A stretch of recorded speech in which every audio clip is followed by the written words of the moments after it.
King of Kings, conquering lion of the tribe of Judah, light of the world. Also, the last emperor of Ethiopia. Haile Selassie goes by all these grandiose titles. He was, without a doubt, one of the major figures in African and world history of the 20th century. A 44-year-long reign that came to an end in 1975 in a prison of the same revolutionary military junta that had earlier overthrown him. Selassie was the last reigning representative of a 3,000-year-old dynasty, a direct descendant, according to legend, of King Solomon and the Queen of Sheba. He led Ethiopia, which itself had a remarkable history, the only African country to have never been colonized. Selassie himself, a strong voice of independence. Let's listen to a speech he made at the UN in 1963. That until the philosophy which holds one race superior and another inferior is finally and permanently discredited and abandoned, until there are no longer first-class and second-class citizens of any nature, that until the color of a man's skin is of no more significance than the color of his eyes, that until the basic human rights are equally guaranteed to all without regard to race, that until that day, the dream of lasting peace and world citizenship and the rule of international morality will remain but a fleeting illusion to be pursued but never attained. It is a speech that has gone down in history, even in the world of music. The words immortalised in Bob Marley's song, War. For those who follow the Rastafarian religion, Selassie is the Messiah. They wait still for his return. That then, the positive side of Selassie, the man who recreated and modernised his country. But at the same time, Haile Selassie preserved the feudal system. He was deaf to the demands of his people. He did little to help amid terrible famines in the countryside. In September 1974, he was overthrown in a military coup led by Colonel Mengistu. His official funeral had to wait until the year 2000, where it passed with little recognition. Today, so many years later, the memory of Haile Selassie still divides Ethiopians. Bastien Renouy and Elodie Cussin revisit the last emperor of Ethiopia for France 24. Shashamane is a holy city, but you wouldn't know it at first glance. You have to walk its alleys to find out. Here we are in Zion, the promised land of the Rasta. The religion advocates the return to Ethiopia of the descendants of African American slaves. This memorial is dedicated to the life of Haile Selassie. The Ethiopian emperor offered the Rastafari community 200 hectares of land in 1948 to thank them for their support during the invasion of the country by Italian fascists in 1935.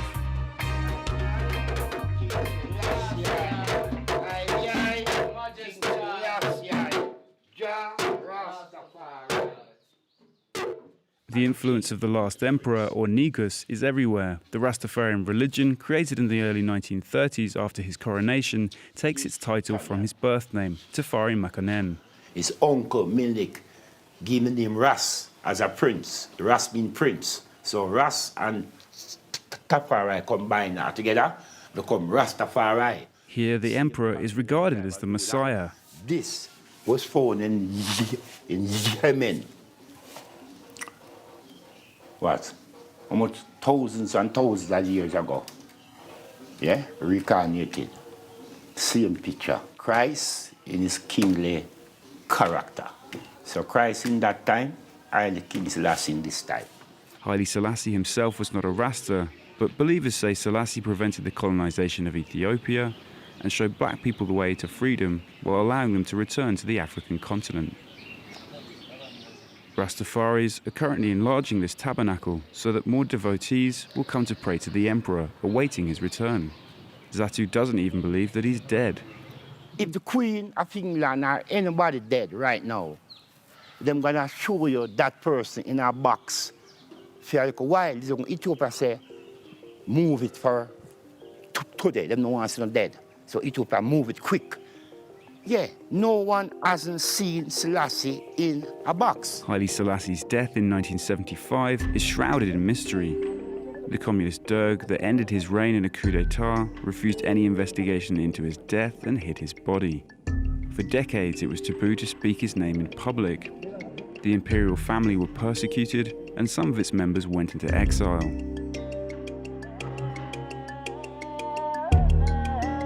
But the descendants of the emperor no longer need to live in hiding. Today they have come from all over the world to attend the burial of one of their own. Prince David MAKONNEN, grandson of Haile Selassie, who died in 1989 and whose remains have until now rested in Switzerland. Till his last days, he fought for the release of his family that were imprisoned in Ethiopia. And he fought for peace and security to be restored in Ethiopia after the revolution ensued. So today, it brings back many difficult, sad emotions, grief and mourning. But that's all right. It also feels good because today is the day we finally brought my dad back home. Haile Selassie himself ordered the construction of this cathedral. In this fresco, the Negus calls on the League of Nations to stop the Italian invasion. The entire building is dedicated to the history of the imperial family.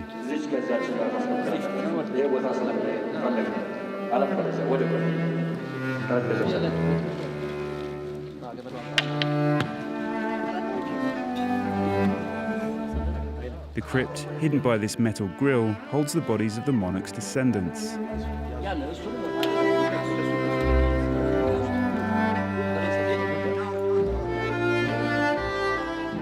Here, Haile Selassie, his first son, who died in the United States in 1997. And here, MAKONNEN Haile Selassie, his second son.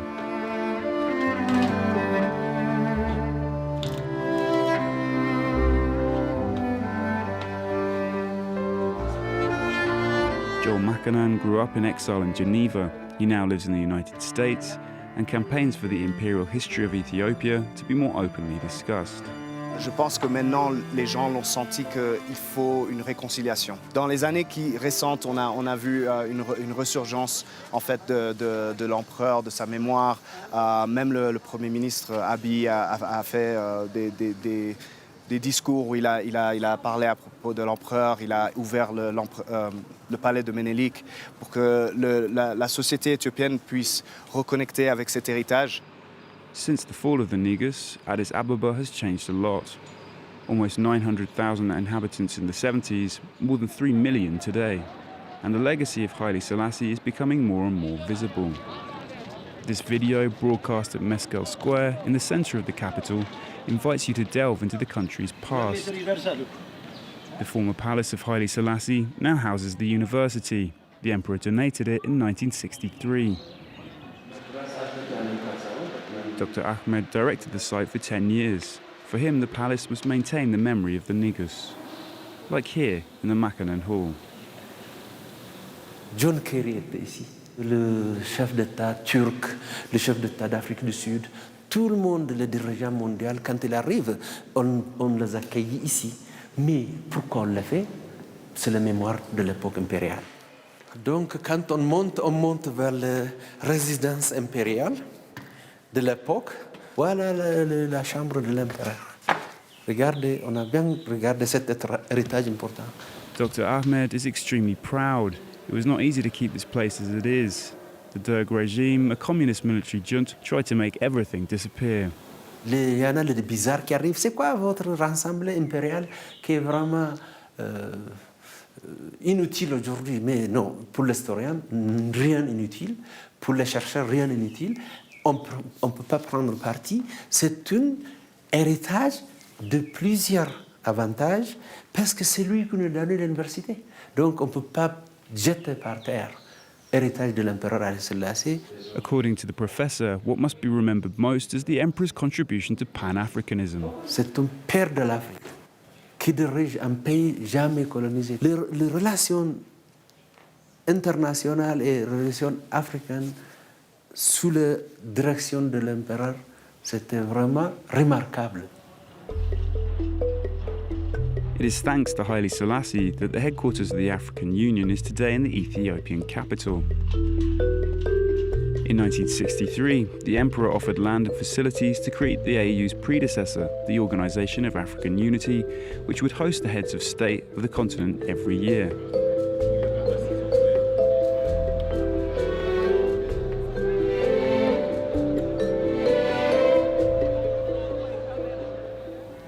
MFASONI has worked here for 30 years. former Secretary General of the Commission, he knows the history of the organization like no one else. Ici, c'est la grande salle de réunion des organes. C'est une salle dédiée à la conférence des chefs d'État et de gouvernement. The original OAU sought to facilitate decolonization as many new states won their independence, but by the turn of the 21st century, more comprehensive reform was required. In 2002, the OAU was dissolved, making way for the African Union. C'est selon sa vision de faire de l'Afrique une Afrique intégrée, une Afrique unie, une Afrique prospère, pacifique, qui est dirigée par ses propres citoyens et qui a une voix forte. Encouraging mutual assistance and dialogue between African countries was Haile Selassie's credo. In February 2019, the organization brought his influence to the fore by unveiling this statue opposite the main entrance. Inside the building, a photo gallery pays homage to the founding fathers and the heroes of Africa. Patrice Lumumba, comme vous le savez, il est de la République démocratique du Congo. Il a été assassiné, mais c'est lui qui a conduit à l'indépendance. Le président Nelson Mandela, auquel la salle est dédiée. Le président Léopold Sédar Senghor du Sénégal. Among all the portraits, that of Haile Selassie is of paramount importance to him. In 1963, his mediation enabled the signing of the OAU Charter, despite the antagonisms between two groups with different ideologies. Ce qu'on appelle les intégrationnistes et les gradualistes, ceux qui voulaient un continent uni, un gouvernement des États-Unis d'Afrique, immédiatement, avec à leur tête Nkrumah, et de l'autre côté, les gradualistes, à leur tête Houphouët-Boigny, Félix Houphouët-Boigny de Côte d'Ivoire. But while tributes are made to his work establishing the AU and developing Addis Ababa, the Negus also left a much darker legacy. In the north of the country, the villagers of Adi Kanat still remember the famines that killed hundreds of thousands of people during his reign. In 1958, 1966 and 1973, drought brought starvation to communities far from the capital.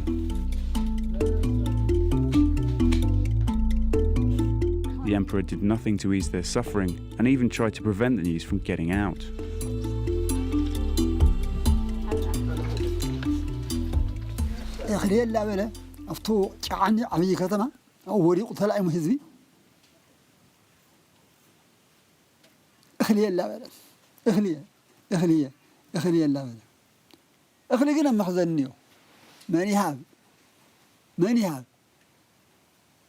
تهزقن كندي سبلي مرأي أو رقيف تعرفه ثلاثة بحال قرقال أربعة بحال قرقال خمسة بحال قرقال لا تقبل رأسه. From the 1930s onward, multiple rebellions broke out among the inhabitants of the Tigray and Wollo regions, who complained of being forgotten by Haile Selassie. In response, the emperor let them starve. But in 1973, the famine could not be ignored. Students demonstrated in the capital, and the military stepped in with a coup in April 1974. Half a century later, the situation has changed, and Mbeye's fields are lush.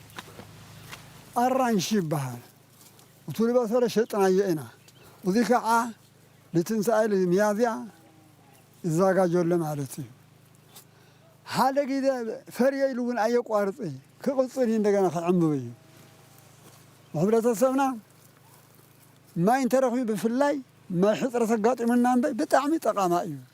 Despite the late arrival of the rainy season, Mbeye's land produces fruit and vegetables in abundance. The current productivity of his land is in part due to the agricultural policies of the Tigray People's Liberation Front, a member of the coalition that established the current republic in 1991. At the time, agronomists came to help the farmers and irrigation systems were widely established. Today, the trees remain green.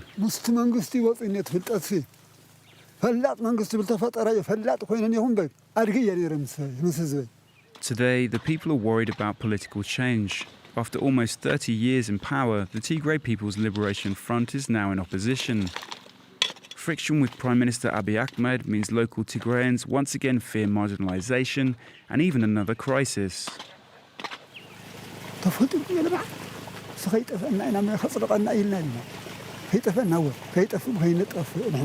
Like in Baye, the people of the region worry about the drought that is currently raging, and the political situation only aggravates this sense of unease. In Baye is the village priest. In consultation with other leaders from the Liberation Front, he is organising a meeting at this school. One of the leaders opens the debate.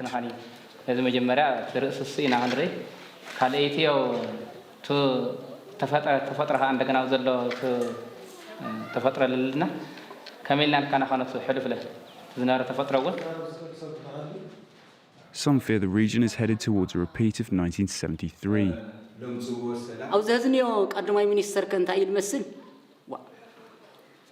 ውህድ ባርቴል ባህል እንተኮይና ሓደ ሰብ እንድሕር ገዚእዋ ኢትዮጵያ እንታይ ትሆንላ ታነበረትና ሃፀይ ሃይለ ሰግዛት እውን እኮ እንሳ በዓል አትግልበጥላ ይኽእል ስለ ዘሎ ኣነ ፀገም ምናልባት ኣብ ዘፈላላይ ግንዮ ትና ሃፀይ ሃይለ ስርዓት ግን ከይምለስ ዝብል ስጋት ትና ቀዳማይ ሚኒስተር ግን Mbaye wants to calm the tensions.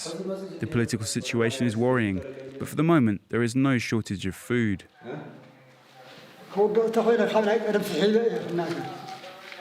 بهاي الثلاثة كبر نبر من تفوت ولا غير بقول تلويتي نحن ولا تلويتي لو تيرانا ينوي شويت حاجة إلا ولا أنا شويت حاجة إلا ما أظن فوت.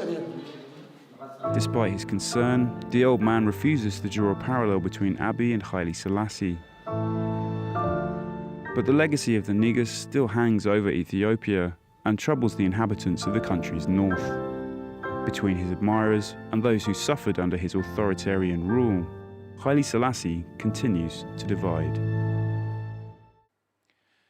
Bastien Renouy and Elodie Cousin revisiting the last emperor of Ethiopia for France 24. That's all from this week's edition. Of course, you'll find it on our website and all the previous editions as well at france24.com. More news very shortly. Thanks for watching.